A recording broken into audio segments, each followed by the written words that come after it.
Hello guys, Jayatic Official po. Nagbabalik para sa ating YouTube channel. So napakatagal ko pong nawala guys. So pasensya na po at medyo napakatagal kong nawala. Almost 3 months. So yan po dahil po kasi mayroon lang po konting problema sa aking account. At medyo inayos ko lang po. So ngayon po guys, nagbabalik po tayo para magbigay na naman ng konting tips sa ating mga masugid na mga subscriber at mga manonood na napadaan sa ating channel. So yun guys, so makikita nyo naman po, obvious naman ay ang aking title ay yung kung paano ba magkabit ng mini driving light or LED light sa ating mga motor, no? Saka kung paano ba ikabit ang relay. So yun guys, bali ang kailangan natin dito is actual nating gagawin natin is itong battery. Consider na lang natin na battery ito ng ating motor at ito yung relay, no? So meron tayo ditong relay na itong nabili ko dito sa aming lugar na nakita ko is 12 volts and 80 amperes, no? So yung mga numbering yung kanyang mga terminal. So yun, obvious naman nakikita natin dito, yung pinaka coil niya is nasa 86 at 85, no? Tapos yung 30 at 87 niya, 87A is normally close, no? Normally close ang kanyang 30 at 87. So yun, ngayon yung 30 at 87 lang na walang A, yun mismo ang magko-contact at magiging switch sa ating relay. So yun guys, mamaya papakita ko yung pag-wiring nito at ang tamang pagkabit sa ating mini driving light. Yan. So makikita nyo guys, kahit na hindi po kayo nag-wiring sa inyong mga motor, once na napanood nyo po itong video ko, is magkakaroon kayo ng idea kung paano ba ang tamang pagkabit galing sa ating motor pupunta sa ating mini driving light, no? Kung paano ba ang tamang pag-wiring na hindi natin gagamitin ang supply ng ating headlight para dito sa ating mini driving light, kasi once na ginamit natin ang headlight ng ating motor is magkikimat-kimat yung ating mini driving light, no? So pangit po yun. At malabo rin at mahina ang kanyang ilaw, no? So yun guys, hanap muna tayo ng mga wirings at kailangan mga gamit natin para sa pag-wirings nitong mini driving light papunta sa relay at papunta sa ating battery. So bubuksan natin itong mini driving light. Siya nga pala, papakita ko yung ating link, ay bibigay ko po yung link dito sa ating description section sa ating video, no? Okay, lagay ko sa comment section, no? Ipipin ko na lang po. So yan guys, ito yung loob ng ating mini driving light. So nabili ko siya sa Lazada, more or less is 279 something. Yan, so makikita nyo na lang po, ilalagay ko na lang po dyan. Yan, so yan po guys ang presyo ng ating mini driving light. So yan, ibibigay ko pa yung link nito para maka-order kayo, no? So ito po yung laman niya, no? Ito yung dalawang LED light niya. Yan, na meron siyang ayan, itinatawag na lens, no? Zoom lens to guys, zoom lens na lumalapad yung ilaw na isang LED lang siya, tapos napapalapad niya yung liwanag, no? Ganda ng galing ng pagkakagawa nito. Noon guys is napakamahal nito, umaabot to ng 600 to 700 amperes ito, no? Pero ngayon is meron na tayong makakuha 279 lang. So meron siyang dalawang color guys. Ayan, nakalagay dito sa ating box is 2 color, whiter plus yellow, no? Mini lens. Ayan, tinatawag na mini lens. Yung sinasabing mini lens guys, ito yon. So yan. Then meron siyang may pre siyang yun, switch. Yan, meron siyang switch na libre. So yan. yung package niya ay ito yon, mga holder ng ating mini driving light, na bolts and nuts and washer. So bali dalawa yan guys, ito pa yung isa, no? Ito yung pinaka switch niya guys. Ito is meron na siyang on off, ano? Ito is pwede na ding indirekta na. Ganito guys, kung sakaling ayaw nyo ng padaan sa relay, pwede naman po siya ikabit na direkta na sa ating mini driving light papunta sa battery ng ating motor, no? So pwede na din siya, pero ang gusto kong sabihin is para medyo maganda ang bigay na kuryente o pinaka-supply na sa battery ng ating sa ating mini driving light, sinasuggest ko na gagamit tayo na relay para solid ang tapon ng ating battery papunta sa mini driving light natin, no? So solid na solid at malakas ang ilaw, kasi kung dadaan lang sa wirings ng ating mga motor ay possible may mga wire kasi sa ating mga motor na mahina na ang contact ng connection papunta sa battery, at nagkakaroon siya ng konting problema sa pag-distribute ng kuryente ng ating battery papunta sa ating mini driving light, no? So ang purpose nito is solid ang ng ating relay is solid ang maibigay na supply galing sa battery, dahil ito i-connect natin sa battery, then dadaan siya sa relay at papunta sa ating mini driving light, no? So hindi na siya dadaan sa napakaraming wirings ng ating motor.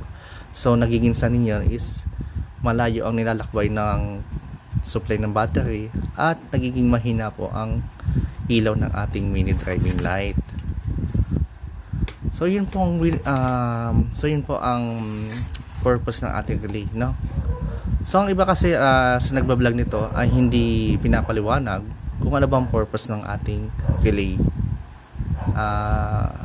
Hindi din nila sinasabi kung ano ba ang disadvantage ng relay na sobrang daming relay. Kasi meron kasing mga motor na, lalo na yung mga mahilig sa mga pailaw na mga driver natin, na mga mahilig maglagay ng mga mini driving light at mga accessories sa kanilang motor na napakaraming ilaw at gumagamit ng relay.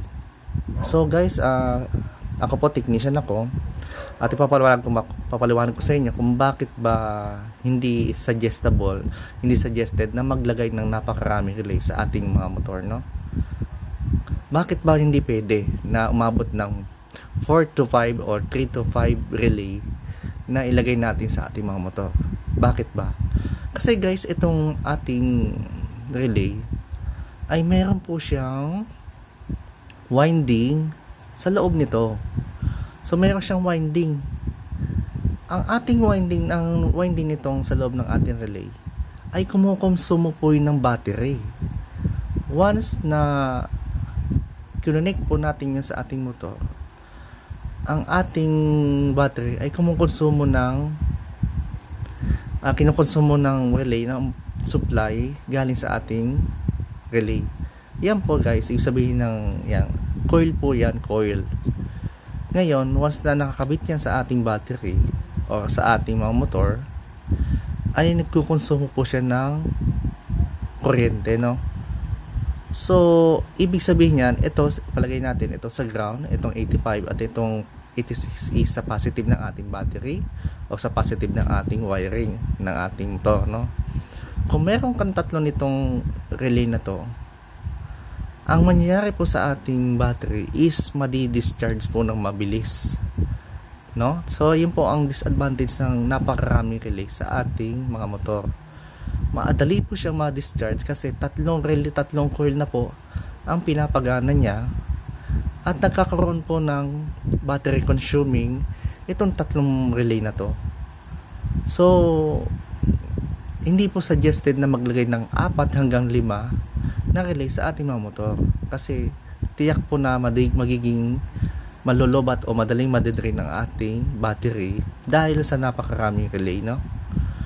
So, ang pinaka-minimum na relay sa isang motor is 1 or 2 relay lang ang dapat nating ikabit para ma-maintain ng battery ang kanyang supply at hindi kagad maubos dahil sa napakaraming relay. So, yun po ang paliwanag niya guys, na dapat ay alam nyo. Ang iba kasi mga nagbablog na nagko-content ng gantong paglalagay ng relay ay hindi nila sinasabi yung disadvantage ng paglalagay ng relay na sobra-sobra na sa 5 o 4 ang nilalagay. So alam lang nila is pwedeng ikabit sa motor ang 4 hanggang 5 relay at kayang paganahin. Oo, kayang paganahin, pero ang masaklap po doon or disadvantage is mamamatay kayo ang battery natin, madi-discharge at magiging cause nga na hindi na kayo makapag-start ng inyong starter sa motor, no? So yun po. So sana po ay napaliwanagan ko kayo at naintindihan nyo po yung sinabi ko about sa kung bakit na hindi pwedeng maglagay ng napakaraming relay sa ating mga motor, no? So in case magpe-prepare muna pa ako ng ating gagamitin ng mga wirings para dito sa ating mini driving light at kung paano ba ikabit sa ating switch ang ating mini driving light papunta sa relay at papunta sa ating battery, no? So yun guys, para po sa isang tetestingin po natin itong nabili nating mini driving light kung legit ba na hindi tayo na scam. So yan. So ito po guys, ibig sabihin nito, ito yung pinaka negative o ground sa ating mini driving light. Ito yung white o ito yung yellow o white o ito yung white or yellow, no? So tetestingin natin yan. So ito po yung battery natin. Obvious naman na minus is negative. So yan, pula, itim, pala itim. Tapos itong ating pula, yan po yung positive o kaya yung yellow or white. So titingnan natin kung ano pang ilaw sa ating mini driving light. So itim is negative and red and yellow is yung supply, pinaka positive natin. So yan. Ayun, white siya guys, white. At ito yung yellow. So tama yung naisip ko na ang yellow is yellow. Yellow din ang ilaw. Ayun. So napakalakas siya guys. Ayan, nakasilaw po siya. At napakaganda po ng ilaw niya, no? Ayan. So ayun. So ayun guys, na-testing na natin isa. Ito namang isa, testing natin kung legit pa talaga na walang factory defect itong nabili natin. Sabi na kasi na iba ay hindi may ilaw. So yan, testing natin yung yellow. Ayun, milaw na nga, di ba? Nadikit lang eh. Yan. Yan, napakaliwanag, lakas. Ito yung white. Red is white na. Ayun. Yan guys, legit. So yan okay siya, legit siya. So ilalagay ko yung link nito sa ating in-orderan ko sa Lazada. Ilalagay ko po yung link nito sa ating description box or sa comment section. So yun guys, iwan ko muna kayo sandali at magpe-prepare ako ng ating gagamitin na wirings para ma-assemble natin tong mini driving light sa ating battery papunta sa switch, no? So ito is guide po kung ikakabit sa yung motor, is malaking guide po to kahit hindi natin i-actual sa motor, is matuturuan ko po kayo kung tamang pag-wiring nito, no? So dyan lang po kayo at wag po kayo alis. So yun guys, nagbabalik po ako, no? So ito guys, magiging dalawa pa lang ating setup. So papaliwanag ko po sa inyo, no? At sa ito sa ating relay pala, itong sa ating relay, nakalimutan kong sabihin sa inyo na once na gagamit tayo ng relay ay huwag nyo kakalimutan na maglagay ng diode, ano guys. Itong diode naman ay nabibili naman to sa mga electronic shop o kaya sa mga motor shop. 20 12 volts lang naman yan guys na diode, at kahit mga 1 ampere lang na diode. So ang purpose ng ating diode ay magkaroon siya ng polarity ng ating relay, at hindi magkaroon ng tawag dito, bypass yung relay natin sa ating battery. So makakasira, medyo masama din siya kung wala siyang relay. Although ang iba ay hindi na gumagamit ng diode, at nakakasira po yun ng battery.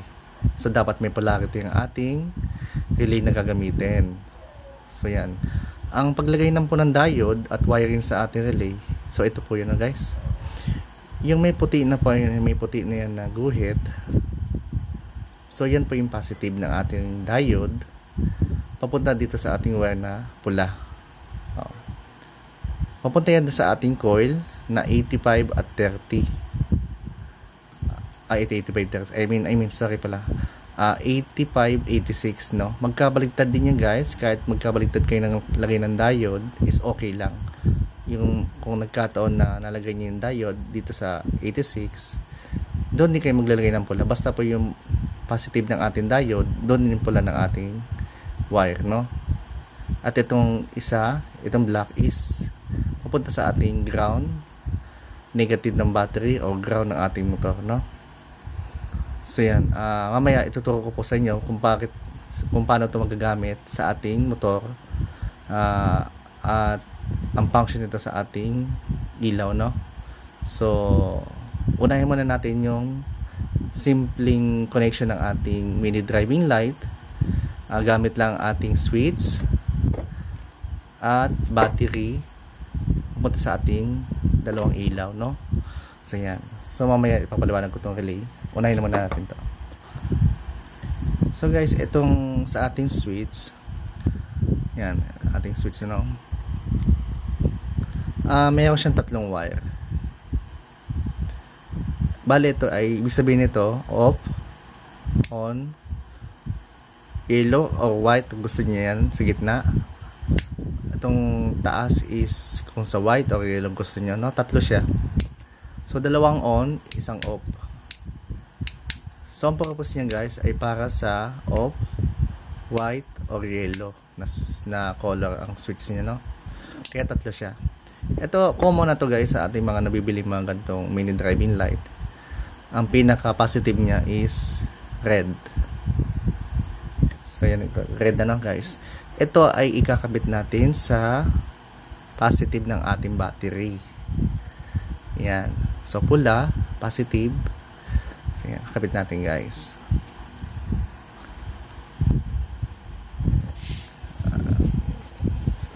Kuha lang ako ng tape.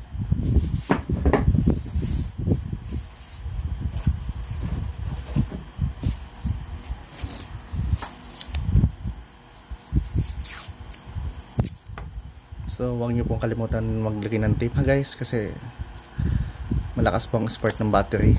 Baka magkasunog o masugatan kayo, mapasok kayo, masunog ang balat nyo pag nagdikitan yung mga wirings. So yan guys, meron na, no? May switch, meron na tayong supply. So ito yung pinaka main supply ng ating mini driving light papunta sa ating switch. So yan, tandaan nyo lang po guys, no? Pula lagi ang connection ng ating switch papunta sa ating mini driving light na white or yellow. So natetester din naman yan guys. Kung marunong kayo mag-tester, lagi nyo tandaan yung common, yung isang wire nito, tapos pagka tinester nyo, pag pinindot nyo, papalo yung tester. Pag pinindot nyo yung taas, papalo sa kabila ang tester. Mawawala yung isang connection dito sa tester, pupunta dito sa kabilang connection, no? Ayan, ibig sabihin yan. Tapos pag pinatay mo, wala parehas yan. Ayan. Pag on, isa dito. Pag on sa taas, isa dito. Off to, on to, no? Ngayon, i-connect na natin yung ating mini driving light, yung pinaka-ilaw natin. Ito guys, simple na to, no? Common na lang to sa inyo. Gaya na sinabi ko, once na black is positive, negative, or ground, no? Negative or ground sa ating motor ang meaning yan. Ngayon, syempre, negative ng ating battery, i-connect natin siya dito. Yung dalawang mini driving light nyo is pagsasamahin nyo na. Isa-same color niya lang, ano? Para hindi kayo malito. Kung dalawa yan, 3, 4 na ilaw, pagsamahin nyo lang lahat ang kulay sa kulay, no? Ngayon, dahil negative ang ating black, negative or ground, i-connect natin tong wire na to sa ating negative man na supply sa ating mini driving light.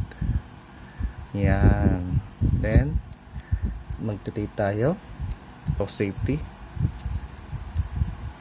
Ngayon, itong dalawa guys, dito na tayo papasok sa ating dalawang natitira sa ating switch. Ito po guys, kahit magkabaligtaran dalawa, okay lang ha.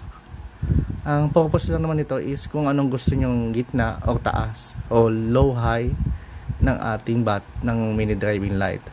Usually kasi ang low ng ating mini driving light is yung yellow. At ang high ng ating mini driving light is white. No? So yan.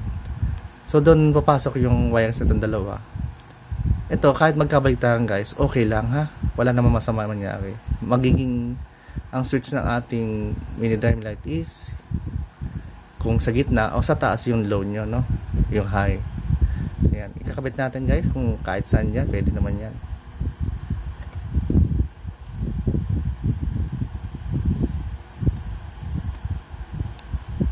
Tapos yung yellow is sa black.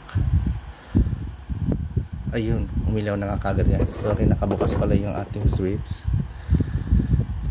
Bukas. Papatayin ko guys ha, papatayin ko. Yan.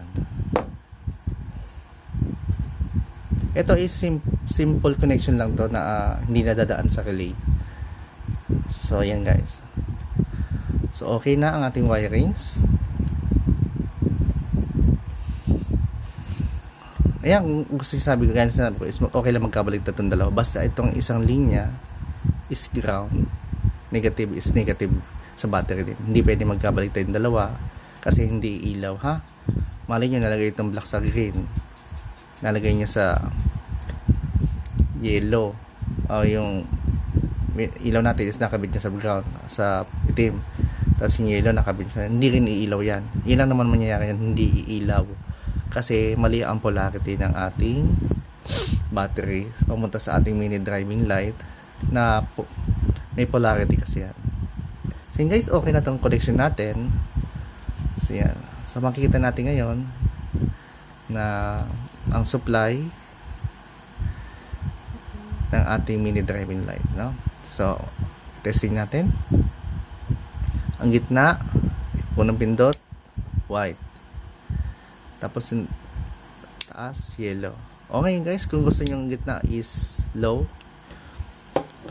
pagbabalik natin to. Yan. Pupunta natin sa yellow yung ating green.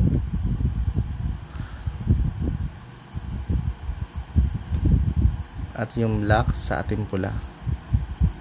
Ito guys, kasi yung mga gumagawa ng mga switch na to, ng ating mini driving light, wag kayo malito kasi basta tandaan nyo, ang switch is laging sa positive kinakabit, no? Laging pula ang entrada ng ating supply galing sa battery o sa supply ng ating motor, no? Tapos yung dalawa is high low na yan.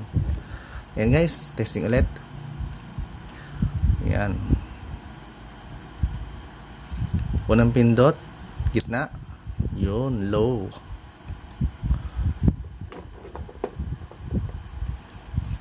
Ang taas, high. Ayan guys, ito yung simpleng method ng pagkabit ng ating wiring sa ating mini driving light na hindi gumamit ng diode. Ayan guys, ano? High, off, low, high, low, high, low, off. Yan.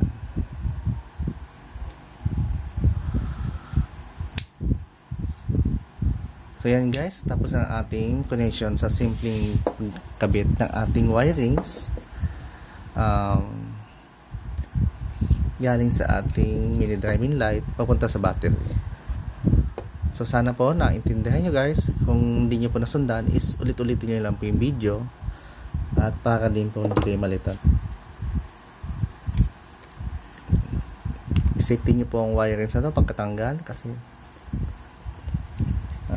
baka mag short circuit po.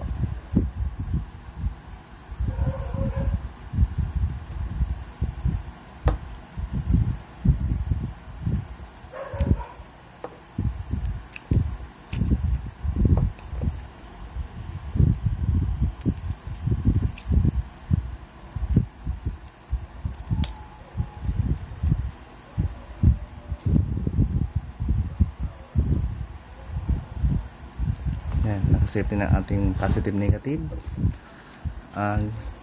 Ngayon is ikakabitin natin tong relay. Yan. So ito ang purpose ng relay is para solid ang ilaw pumasok sa ating motor, sa ating ilaw na mini driving light, no?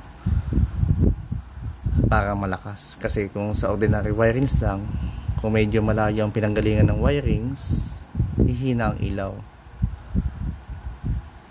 At posibleng uminit. Kasi malayo yung dinaanan niya at mahirapan pa yung pag-transfer ng battery papunta sa ating mga ilaw o mini driving light. Ngayon guys, ito yung ating, gaya na sinabi ko is 30 and 87. So yan, 30 and 87. Yun yung open, no? 30, 87 is open. So makikita niya dito, yan, open siya. Hindi siya nagdidikitan. Ito yung normally close. 87 saka 30. 87, 30A. 87A. Ayun ang normally close.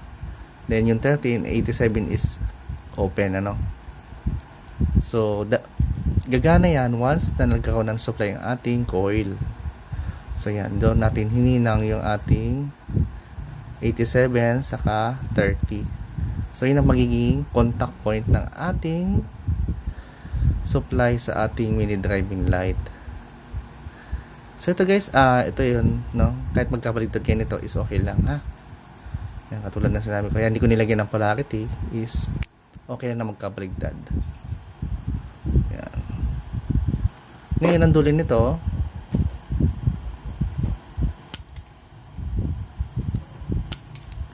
ay ikakabit natin sa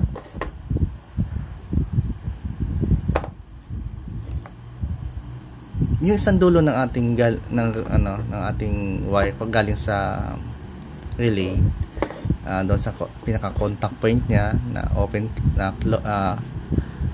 87 at 30, ikakabit natin sa ating switch. Kahit magkabaliktad guys, okay lang, ha? Ayan, yun, ayan.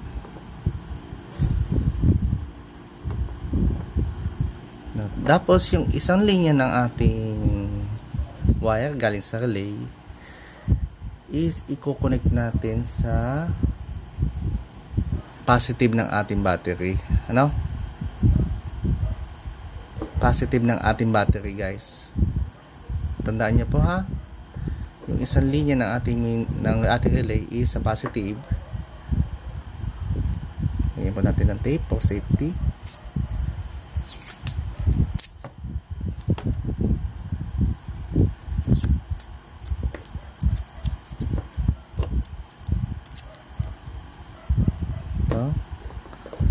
Safety din.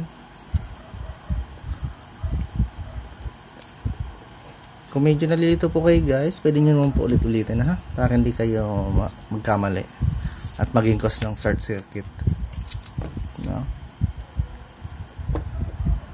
Then yung positive ng negative ng ating battery is balik na naman tayo sa negative ng ating ilaw. Yan. Gaya ko sinabi ko is negative, black. Ha? Black, ha? Yan.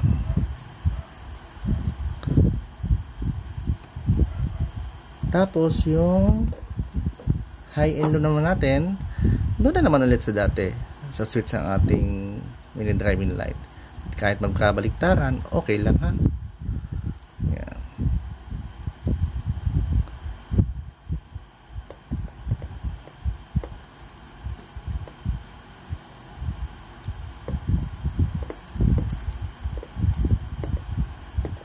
Yan. Okay na. Ngayon, pag sinunits natin to, walang mangyayari, no? Kasi tumaan sa relay. Yan. Walang mangyayari kahit switch natin, wala. Hindi milaw, no? Ngayon, itong ating supply ng ating relay, yun na po ang sinasabi ko na connection nito. Ang ganito yan na po guys, pamintindihan nyo. Yung pinaka red natin is connect po natin to sa ground ng ating motor, sa wiring ng ating motor, or pwede rin sa ground ng ating battery. Ha? Pwede din mo sa ground ng battery dito sa black.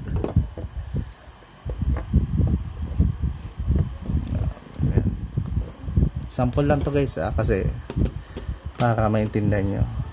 Isasabay ko na siya sa battery. Pwede din po sa grounds ng ating motor.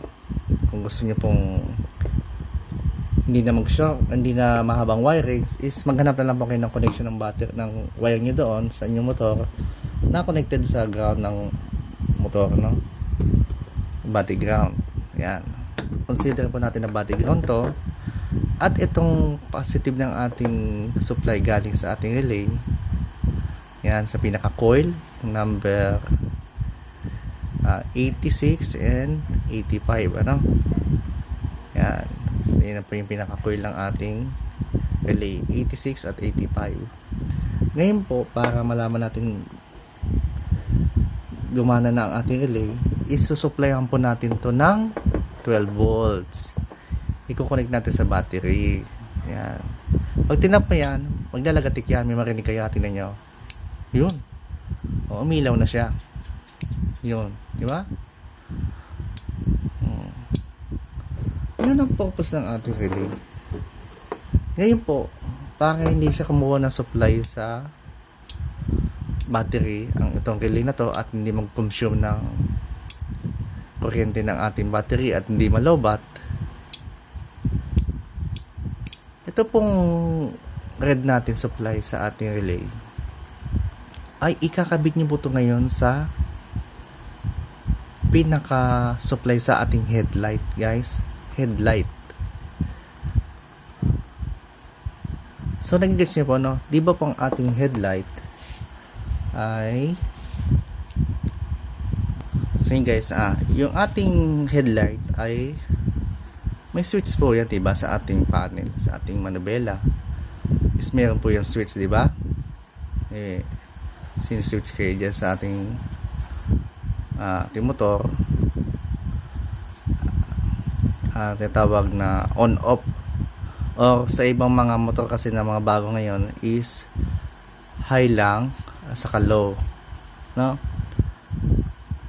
And sa mga old model po natin mga motor is meron yan tatlong linya yan. Yan, ano? Tatlo. Yung mga old model natin. Merong off. Ito is off. Ito is pag sabing off, zero na. Ito yung ating high at low. Yan. So, sana po maintindihan nyo. Yung switch ng ating headlight yan, guys. So, ngayon, yung mga motor kasi ngayon bago is high-low na lang. High-low. Wala na siyang off. Hindi katulad ng mga old model na lobas na mga motor is merong off and high-low ang mga switch. So, gets nyo po yun. Sana po mag-gets nyo. Ngayon, itong supply ng ating relay, itong isang wire na to sa ating relay, is ipapasok po natin ngayon dito sa ating either sa low o sa high, ano, either sa low or high ang ating connection punta sa relay.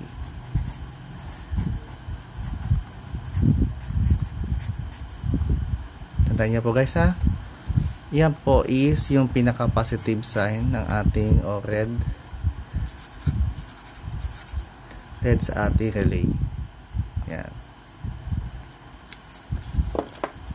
Doon po natin kakabit yan ha guys. Hindi na po sa battery kasi sample ko lang naman po ito. At para makita nyo na gumagana ang ating relay. Yan. Yun. Di ba po? Gumana siya. Ngayon po, ito ilalagay natin to sa supply ng ating headlight. At hahanapin nyo doon yung pinaka supply sa ating high and low. Either saan kayo kumonik doon sa high or low, pwede po yan. Ano? High or low equals to positive of ng ating relay, no? Yung red. Yan. Doon natin kakabit yan guys. At once na mag-switch kayo ng ilaw nyo, is mag-o-open din yung ating mini driving light. So, ang mangyayari, hindi na tayo aasa sa battery. Yan. Hindi na tayo aasa sa battery dahil mayroon na magiging supply ang ating relay galing sa ating headlight. Ano? Sa ating headlight, galing sa ating light coil. Yan. Ibig ko sabihin. Ngayon, kasi AC naman tong ating relay, is okay lang naman yan. Kung AC or DC ang ating supply ng ating headlight, is okay lang, ha? Yan. Ito yung pinak-switch.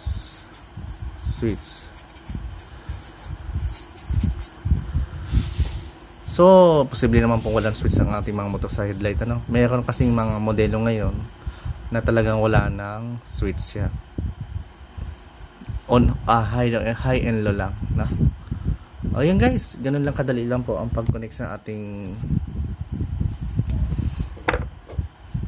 mini driving light ng ating relay na kinakabit para maging solid ang tapon ng supply ng battery sa ating mini driving light at hindi magkaroon ng low voltage ang ating ilaw, ano?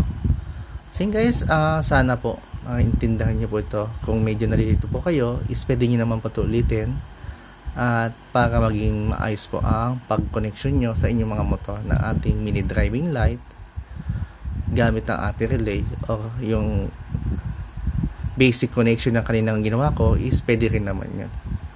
And guys, bali ito na po yun ang ating resulta ng ating paglagay ng relay. Yan. Tapos off. Yan, di ba?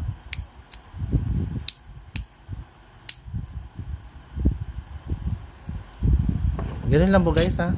Napakadali lang po ng connection ng ating pagkabit ng ating relay sa ating mga mini driving light. Yan. So hanggang dito na lang po guys ang ating video at sana po makakuha kayo ng magandang tips sa ating pinakita ngayon at pwede nyo na pong gawin to. DIY po, no? DIY. So, ingat-ingat lang po. Huwag pong kalimutan ng paglagay ng electrical tape or kahit na klaseng tape na para ma-prevent lang yung pagdidikitan ng wirings at baka po masugatan kayo. Masunog ang balat nyo dahil sa short circuit ng ating battery. Ha? So, ingat-ingat lang guys. So, sana po huwag niyo po kalimutan mag-subscribe at share itong video na to at para makatulong po sa iba at makatulong tayo, no? So guys, God bless po sa inyo. Sana po huwag niyo kayong magsama manood sa aking mga videos at kayo na po ang bahala kung gusto niyo pong gawin. Skip niyo po ang ads o okay lang kahit hindi, kahit na skip niyo, okay lang po, naiintindihan ka po. So thank you po guys. Hanggang dito na lang po. Geotech Official po. So nagbabalik po sa ating YouTube channel. God bless and bye bye.